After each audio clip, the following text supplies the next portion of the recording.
అందరికీ నమస్కారం అండి. నా పేరు Swathi. Welcome to my channel Swathi HH life స్టైల్లో. ఈరోజు నా వీడియో ద్వారా ఏం చెప్పాలనుకున్నా అంటే మనిషిగా పుట్టినందుకు, ఈ జన్మ ఎత్తినందుకు మనం ఎలా ఉండాలి, ఏం చేస్తున్నాం, ఎలా చేస్తే మనకి బాగుంటుంది అనే మంచి విషయాలు అయితే ఈ వీడియో ద్వారా షేర్ చేస్తున్నాండి. దయచేసి పూర్తిగా చూడగలని కోరుకుంటూ, నచ్చితే లైక్ చేయండి, మీ అమూల్యమైన కామెంట్స్ తెలియజేయగలని కోరుకుంటూ వీడియోని స్టార్ట్ చేస్తున్నాను. పూర్తిగా చూడగలరు. Thank you. మానవ జన్మ పుట్టుక లక్ష్యం ఏమిటి? జన్మలు అంటే ఏమిటి? అందులో మానవ జన్మకు గల కారణం ఏమిటి? మొదట మనం జన్మ అంటే ఏంటో తెలుసుకుందాం. జన్మ అంటే మళ్ళీ పుట్టడం. అంటే చనిపోయిన వాళ్ళు మళ్ళీ పుట్టడమే జన్మ. కానీ తిరిగి మరలా మనం పొందే జన్మ వస్తుంది అని మాత్రం చెప్పలేము.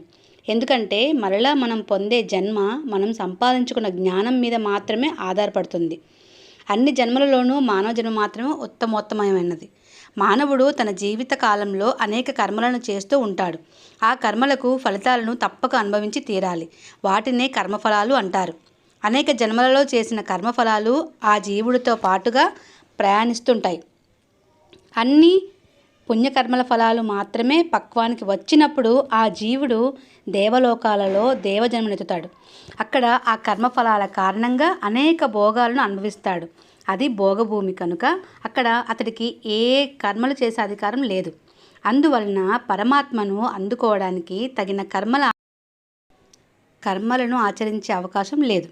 తన కర్మల ఫలాలను అనుసరించి భోగాలను అనుభవించి ఆ కర్మఫలాలు అయిపోగానే క్షీణి పుణ్యే మత్స్యలోకం విశంతి అన్నట్లు ఈ మత్స్యలోకాన్ని అంటే మానవలోకాన్ని చేరవలసిందే. మరల మానవ జన్మనో జంతు జన్మనో ఎత్తవలసిందే. ఈ దేవజన్మలో కేవలం మనోబుద్ధులుంటాయే కానీ కర్మ చేయుటకు సాధ్యమైన స్థూల శరీరం ఉండదు. జంతు జన్మలలో శరీరం, మనస్సు ఉన్నాయి, కానీ బుద్ధి మాత్రం లేదు. కనుక ఈ జన్మలలో కూడా కేవలం కర్మఫలాలు అనుభవించడమే కానీ పరమాత్మను అందుకొనుటకు తగిన జ్ఞానాన్ని పొందే అవకాశం లేదు. కనుక భగవత్ సాక్షాత్కారానికి ఈ జంతు జన్మ కూడా ఉపయోగపడదు. ఇక పాపపుణ్య కర్మఫలాలు మిశ్రమంగా పక్వానికి వచ్చినప్పుడు ఆ జీవుడు మానవ జన్మనెత్తడం జరుగుతుంది. ఈ మానవ జన్మలో పుణ్యకర్మల ఫలంగా సుఖాలు మరియు పాపకర్మల ఫలంగా దుఃఖాలు అనుభవిస్తాడు. అయితే ఇలా కర్మఫలాలను అనుభవించడం మాత్రమే కాక కొత్తగా కర్మలు చేసే అధికారం కూడా ఈ మానవ జన్మలోనే ఉంది. ఎందుకంటే స్వతంత్రంగా బుద్ధి అనే సాధనను ఉన్న జన్మ ఇది. కనుక పరమాత్మను అందుకోవడానికి తగిన కర్మలు చేసే అధికారం, జ్ఞానాన్ని పొందే అవకాశం ఉన్న ఈ మానవ జన్మ ఉత్తమోత్తమైనది అని అన్నారు. ఈ మానవ జన్మ తీసుకోవడానికి జీవుడు 84 లక్షల జీవరాశులలో పుట్టి గిట్టిన తరువాత లభించే అపురూప జన్మ ఈ మానవ జన్మ. కనుకనే ఈ మానవ జన్మకు జంతువునాం నరజన్మ దుర్లభం అని పెద్దలు తెలియజేశారు. ఇలాంటి ఈ అపురూపమైన ఉత్తమోత్తమైన మరియు దుర్లభమైన మానవ జన్మను పొందిన ప్రతి ఒక్కరూ దీన్ని సార్థకం చేసుకోవాలి. వేరే జన్మలు అయితే ఏవో ఒకటి వస్తూనే ఉన్నాయి, కానీ ఎందుకు మనం ఈ విధంగా మళ్ళీ పుట్టవలసి వస్తుంది? పుట్టిన మన జన్మకు లక్ష్యం ఏమిటి? జంతు జన్మలు పొందిన వాటి లక్ష్యం అయితే ఒకటే, అవి మానవ జన్మ పొందడానికి కర్మలను ఆచరిస్తుంటాయి. మరి మనిషిగా పుట్టిన మనం ఏం చేస్తున్నాం? మనకు లక్ష్యం ఏమైనా ఉందా? అది ఏమిటి అంటే మానవ జన్మను పొందిన ప్రతి ఒక్కరూ దీనిని సార్థకం చేసుకోవాలి. సార్థకం చేసుకోవడం అంటే ఏమిటి? ఇక్కడ మనం తెలుసుకోవాలి ఇప్పుడు సార్థకం చేసుకోవడం అంటే ఏమిటి అని. సాధారణంగా మనమంతా మనుషులం. బాగా చదువుకోవాలి, మంచి ఉద్యోగాలు చేయాలి, లేదా పెద్ద పెద్ద పదవులు చేపట్టాలి, బాగా సంపాదించాలి, భార్య బిడ్డలతో సహా అనేక భోగాలు అనుభవించాలి. అయితే ఇక్కడ ఎవ్వరూ తాము కోరుకున్నట్లుగా జీవించలేకపోతున్నారు. నిజమే కదా? ఎన్ని సుఖాలు భోగాలు అనుభవించినా ఈ మనస్సుకు ఏదో ఒక వెలితి ఉంటుంది. దీనికి కారణం మనం అనుభవించేవి ఏవి కూడా నిత్యమైన పరిపూర్ణమైన సుఖాలు కాదు. రుచులతో కలిసిన మేళవింపులు, అవే ఉప్పు, పులుపు, కారం, తీపి రుచులు కేవలం మనిషికి మాత్రమే తెలుసు. అవునా? రుచులతో పాటు అనిత్యమైన వస్తువుల ద్వారా వచ్చే సుఖాలు, ప్రకృతి ఉపద్రవాల నుండి ఏ విధంగా తప్పించుకోవాలో కూడా మనిషికి మాత్రమే తెలుసు. తనకు కావలసిన దానిని ఏ విధంగా పొందాలో మనిషికి మాత్రమే తెలుసు. సుఖాలపై మెట్లు, కష్టాల కింద మెట్లు మనిషికి మాత్రమే తెలుసు. మండుటెండల్లో చల్లగా నిద్రపోవడం తెలుసు. ఎముకలు కొరికే చలిలో వెచ్చగా నిద్రించడం కూడా తెలుసు. వాయు విహారం తెలుసు. అంతరిక్షంలో ఉండి రావడం కూడా తెలుసు. విజ్ఞత తెలుసు, వివేకము తెలుసు, సృష్టించడం తెలుసు, ప్రతి సృష్టి చేయడం కూడా తెలుసు, సాధించడం తెలుసు, వాదించడం తెలుసు.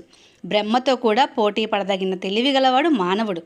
బాధపడాల్సిన విషయం ఏమిటంటే తాను సాధించిన విజ్ఞానానికి తానే బలిపశువు అవుతున్నాడు.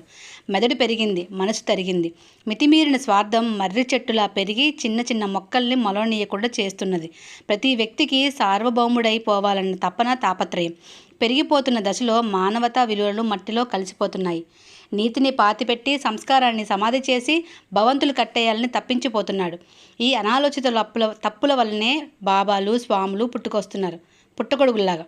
మానవ కులక్షేత్రంలో పెరిగి నిలిచిన తుమ్మ మొక్కల్ని పీకి తులసి మొక్కల్ని నాటగలిగితే దేవతలే స్వర్గం వదులుకొని భూమికి దిగి వచ్చేస్తారు.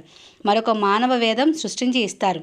ఎంత కాదనుకున్నా, ఎంత వద్దనుకున్నా ఎక్కడో ఏ మూలనో చిన్న ఆశ మినుకుమంటుంది. ఎప్పటికైనా, ఈనాడు కాకపోయినా మరొక నాటికైనా వైజ్ఞానికంగా ఎదిగినట్లే మానసికంగా కూడా ఎదుగుతాడు. అంతటి ధీశక్తి ఒక్క మనిషికే ఉంది. నిత్యమైన, పరిపూర్ణమైన, శాశ్వత వస్తువు ద్వారానే శాశ్వతమైన సుఖం లభిస్తుంది. మరి ఆ వస్తువు ఏమై ఉంటుంది? ఆ నిత్యమైన వస్తువు ఏకమైన పరమాత్మ మాత్రమే.